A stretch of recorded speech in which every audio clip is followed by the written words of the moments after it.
A very good morning to all. I hope you all are doing good. So this is Riya Pandey, Business Studies educator, and today we will discuss about the management as a profession. So profession क्या होता है? Profession आपका occupation होता है, आपका job होता है जो आप करते हो. उसके लिए आपको एक स्पेशलाइज नॉलेज की जरूरत पड़ती है, इन ट्रेनिंग की जरूरत पड़ती है, और वहाँ पे एंट्री रिस्ट्रिक्टेड है. एंट्री रिस्ट्रिक्टेड क्यों बोला गया है? क्यों? क्योंकि आपको किसी प्रोफेशन में एंटर करने के लिए आपको कोई बेसिकली डिग्री पूरी करनी पड़ती है, कोई कॉम्पिटिशन क्लियर करना पड़ता है, तब जाके आप किसी प्रोफेशन में जाते हो. जैसे फॉर एग्जाम्पल अगर आपको स्कूल लेवल पे टीचिंग करनी है तो आपको बीएड होना आपका कंपलसरी है, ठीक है? आपको आपको बैचलर्स करना पड़ेगा, आपको बीएड करना पड़ेगा उस सब्जेक्ट से जिस सब्जेक्ट को आप पढ़ाते हो, तब आप पीजीटी टीचर बन पाओगे, ठीक है? वैसे ही मैनेजमेंट एज अ प्रोफेशन है कि नहीं, वी कैन सी दैट.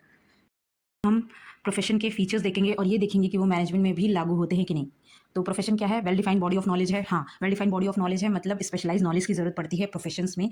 और इसके लिए जैसे बुक्स अवेलेबल है मैनेज, जैसे फॉर एग्जांपल बुक्स अवेलेबल है मैनेजमेंट स्टडीज़ पे. तो अगर स्कॉलर्स को बुक्स पढ़नी है तो वो डिफरेंट काइंड ऑफ बुक्स ले सकते हैं जिसमें नई प्रिंसिपल्स वगैरह के बारे में जानकारी दी गई है. तो well defined body of knowledge होता है प्रोफेशन, प्रैक्टिस से होता है, सिस्टमैटिक बॉडी ऑफ नॉलेज है, ठीक है? आपको स्पेशलाइज नॉलेज चाहिए होता है किसी एक प्रोफेशन में, तो एक वेल डिफाइंड नॉलेज एक प्रोसेस को फॉलो करता है, that is called well defined process of knowledge. So presently this feature of profession is present in management because management भी प्रोसेस फॉलो करता है और एक well defined body of knowledge है, क्योंकि मैनेजमेंट में भी प्लानिंग आती है, फिर ऑर्गेनाइजिंग आती है, स्टाफिंग आती है, डायरेक्टिंग आती है. तो आपको प्लानिंग में एक्सपर्ट होना पड़ेगा, मतलब प्रोफेशनलिज्म, ऑर्गेनाइजिंग में एक्सपर्ट, फिर स्टाफिंग में, फिर आपको डायरेक्ट करना आना चाहिए, ठीक है? सो इन सब के लिए डिग्री लगती है.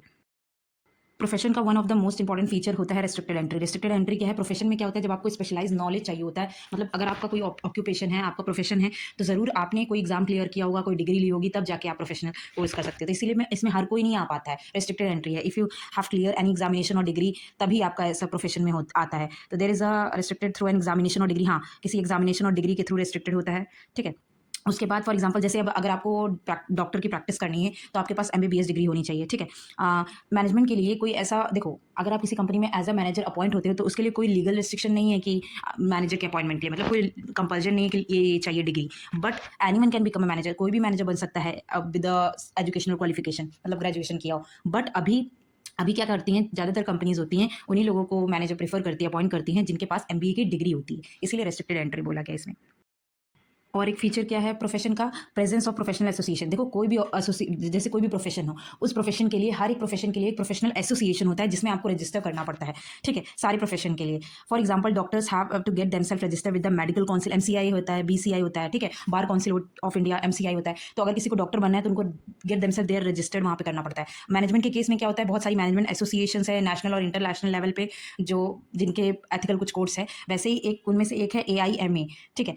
AIMA in New Delhi, national institute of personnel management at और national institute of personnel management at Kolkata है. बट लीगली कंपलसरी नहीं है सारे मैनेजर्स को कि इसी ऑर्गेनाइजेशन में रजिस्ट्रेशन कराना. बट ये बताया गया है कि प्रेजेंस ऑफ प्रोफेशनल एसोसिएशन, मतलब कि प्रोफेशन में जो प्रोफेशन होता है, हर एक प्रोफेशन के लिए हर एक प्रोफेशनल एसोसिएशन होता है जिसमें उनको रजिस्टर करना पड़ता है. सो ये एक प्रोसीजर, एथिकल कोड ऑफ एक प्रोसीजर फॉलो होता है, ठीक है?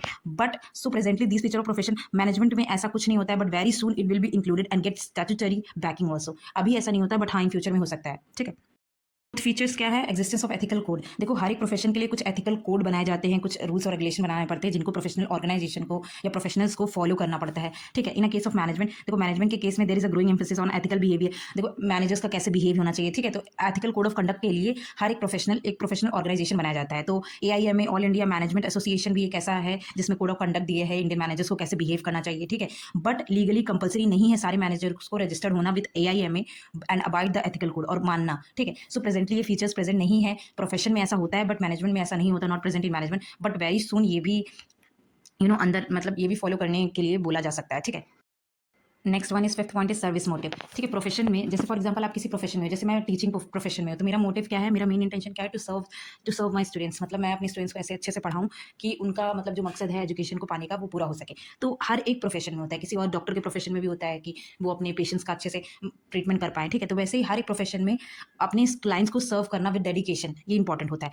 बट मैनेजमेंट का मेन मकसद क्या होता है कि मैनेजमेंट का मेन मकसद होता है कंपनी के गोल्स को अचीव करना, ठीक है? फॉर एग्जाम्पल किसी भी बिजनेस ऑर्गेनाइजेशन का मेन मकसद क्या होगा? प्रॉफिट कमाना, ठीक है? लेकिन अभी का टाइम जो मॉडर्न टाइम है, but now days only profit, सिर्फ प्रॉफिट मैक्सिमाइजेशन से गोल आपका कंपनी का पूरा नहीं होगा. अगर आपको मार्केट में सर्वाइव करना है लॉन्ग पीरियड ऑफ टाइम के लिए, तो आपको सोशल ऑब्जेक्टिव, सोशल रिस्पॉन्सिबिलिटीज जो है वो भी पूरी करनी पड़ेंगी. सोशल रिस्पॉन्सिबिलिटीज का मतलब ये है कि आपको सोसाइटी को सर्व भी करना पड़ेगा. तो अभी सर्विस मोटिव का जो फीचर है वो प्रोफेशन में तो है ऑफकोर्स, बट मैनेजमेंट में प्रेजेंट नहीं है, ठीक है? बट ये इंक्लूड हो सकता है क्योंकि मैनेजमेंट का अब गोल प्रॉफिट कमाना ही नहीं होता, उनको सोसाइटी में रहना है तो उन्हें सर्व भी करना पड़ेगा. सो ये 5 सो ये 5 फीचर्स पढ़ने के बाद मैनेज एज़ अ प्रोफ़ेशन तो आपको क्या लगता है कि मैनेजमेंट जो है वो प्रोफ़ेशन है कि नहीं है? तो जितना ये जो 5 फीचर हम लोगों ने पढ़ा है उसके हिसाब से मैनेजमेंट अभी प्रोफ़ेशन नहीं है, बट इन फ्यूचर वो प्रोफ़ेशन बन जाएगा, ठीक है? तो मैनेजमेंट क्या है? Management is on the path of becoming a profession, मतलब इन फ्यूचर वो बन जाएगा बट अभी नहीं है, ठीक है? क्योंकि अभी इनमें से बहुत सारे फीचर्स नहीं प्रेज़ेंट है मैनेजमेंट में। Today it may not be recognise as a full fledged profession, जैसे डॉक्टर है, लॉयर है, but very soon it will B recognise as a full fledged profession. In future में ऐसा हो सकता है कि मैनेजमेंट को भी एज़ अ प्रोफ़ेशन बोला जाए। जैसे नेचर ऑफ मैनेजमेंट में आपने मैनेजमेंट एज अ साइंस पढ़ लिया, मैनेजमेंट एज एन आर्ट पढ़ लिया, management both science and art पढ़ लिया, मैनेजमेंट एज अ प्रोफेशन पढ़ लिया। तो नेचर ऑफ मैनेजमेंट यहाँ पे खत्म होता है। नेक्स्ट वीडियो में हम ये 3 क्वेश्चंस कराएंगे और आगे के